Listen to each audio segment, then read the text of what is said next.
करेंगे तो हिमाचल प्रदेश में आगामी उपचुनावों को लेकर सरगर्मियां तेज हो गई हैं। आपको बता दें कि जुब्बल कोटखाई में भी आने वाले समय में उपचुनाव होना है, जिसे लेकर हमारे संवाददाता विकास शर्मा ने कांग्रेस नेता और पूर्व में संसदीय सचिव रहे और रोहित ठाकुर से खास बातचीत की। आइए आपको सुनवाते हैं।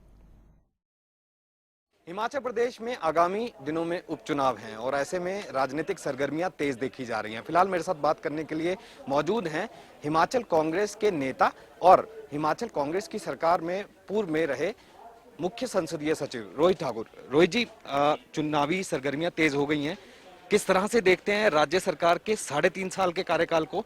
जुब्बल कोटखाई में क्या हालात हैं, किस तरह की तेजी? जी 3.5 वर्षों के दौरान हमारे क्षेत्र की घोर उपेक्षा हुई है। जहां आपने चुनाव से संबंधित बात कही, जिस तरह से मुख्यमंत्री और मंत्री के दौरे हो रहे हैं हमारे क्षेत्र में, तो लगता है कि चुनाव नजदीक है। अच्छा, आपकी दावेदारी क्या है, क्योंकि पूर्व में भी आप वहां से विधायक रहे हैं, किस तरह की दावेदारी बना? मैं पिछले 20 वर्षों से जनता जनार्दन से जुड़ा हूं। एक कांग्रेस कार्यकर्ता के रूप में 2 मर्तबा विधायक के रूप में कार्य किया है और जहां तक दावेदारी की बात है, मैंने ये सारी बातें कांग्रेस हाईकमांड पर छोड़ी है।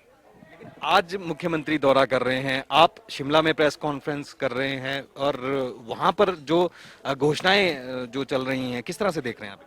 जहां तक जुब्बल और कोटखाई की प्रबुद्ध जनता जनार्दन का सवाल है, वो अपनी परिपक्वता के लिए, अपनी सूझबूझ के लिए जानी जाती है।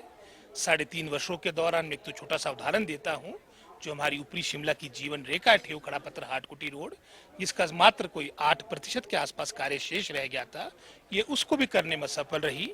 जहां तक घोषणाओं की बात है, उसके लिए तो भारतीय जनता पार्टी पहले से जानी जाती है। लेकिन लोग आपको वोट क्यों दे? अगर आपको टिकट अगर मिलता है तो वोट क्यों दे लोग? हमने काम किया है अपने क्षेत्र में और हमें विश्वास है कि कांग्रेस पार्टी को जनता जनार्दन का आशीर्वाद मिलेगा। आज जनता का मूड क्या है, क्या चाह रही है, बदलाव क्यों चाह रही है?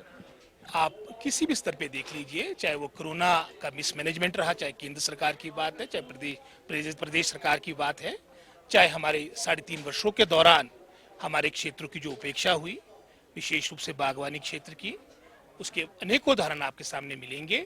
और विशेष रूप से अगर मैं जुब्बल नावर कोटखाई डिस्ट्रिक्ट शिमला की बात करूं, हमारे साथ तो हर तरह से डिस्पैरिटी की गई है, चाहे वो सड़कों की बात थी, चाहे वो बागवानी क्षेत्र की बात थी, चाहे हमारे क्षेत्र में पेयजल योजनाओं की बात थी, चाहे एम्प्लॉयमेंट की बात थी। हर क्षेत्र में हमारे साथ भेदभाव हुआ और निश्चित रूप से जनता जनार्दन इन सब बातों को देखते हुए अपना निर्णय लेगी।